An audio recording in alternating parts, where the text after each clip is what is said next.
This is section 1, number 14. You're going to find the value of x given that we have line AB is perpendicular to line BD. Well, the fact that they're perpendicular, we know that they add up to that 90 degrees, which is represented by that red box.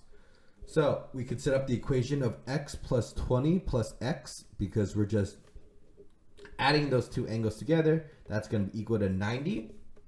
X plus x is 2x. That is just us combining some like terms. Now we have 2x plus 20 equals to 90. Subtract 20 to both sides so I can get the variable alone. That cancels, leaving you with a 2x is equal to 70. Now we divide by 2 to both sides. X is equal to 35. There you go. That is the value of x here.